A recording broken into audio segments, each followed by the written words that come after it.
আরে বাবা, আসসালামু আলাইকুম। ওয়ালাইকুম সালাম। বাবা, আমাদের প্রিয় নবী হযরত মুহাম্মদ সাল্লাল্লাহু আলাইহি সাল্লাম সোমবার এবং বৃহস্পতিবার রোজা রাখতেন, আচ্ছা। তাই আমিও রোজা রেখেছি। মাশাআল্লাহ, এটা তো ভালো কথা, এটা খুশির সংবাদ। মাশাআল্লাহ বাবা, এটা তো তুমি ভালো কাজ করেছো। রোজা রাখা তো এটা ভালো। তবে বাবা শোনো, তোমার এখন রোজা রাখার বয়স হয়নি।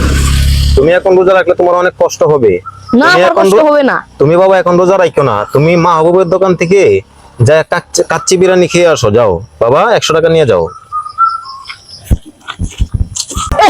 বাবা আমাকে 100 টাকা দিয়ে কি কাজটা ঠিক করলো? যা, আমি রোজা ভাঙবোই না, আমি রোজা রাখবো। যাক, ছেলেটা ভালো, তার অনেক জ্ঞান আছে, সে অল্প বয়সে রোজা রেখেছে। তবু 100 টাকা দিয়েছি, সে তো কষ্ট হবে তার রোজাটা রাখতে, তাই টাকাটা দিয়েছি। আরে হুজুর, আসসালামু আলাইকুম। ওয়ালাইকুম সালাম। আপনি কি একটা খবর শুনছেন? না, আমি শুনি নাই তো। হুজুর, বলো। এই যে আমাদের এলাকায় যে মাহবুব ভাইয়ের দোকান, জি। সে তো কুকুরের কাচ্চি বিক্রি করে। তাই নাকি? জি, যারা খেয়েছে সবাই হাসপাতালে ভর্তি। আপনার ছেলেকে তো দেখছি না, আপনার ছেলে কই? আরে আমার ছেলেকে তো 100 টাকা দিয়েছি সেই দোকানে কাচ্চি খাওয়ার জন্য। দেখি তো। আচ্ছা, তাড়াতাড়ি গিয়ে দেখেন। জি জি। আরে দেখি আমার ছেলেটা কোথায়। আরে তুমি এখানে বসে আছো? আরে বাবা, তুমি? জি বাবা। কি? তুমি কি কাচ্চি খাওয়ার জন্য যাও নাই? আরে বাবা না, তুমি কতই চেষ্টা করছো আমাকে রোজা ভাঙানোর জন্য, আমি রোজা ভাঙিনি। তাই নাকি বাবা?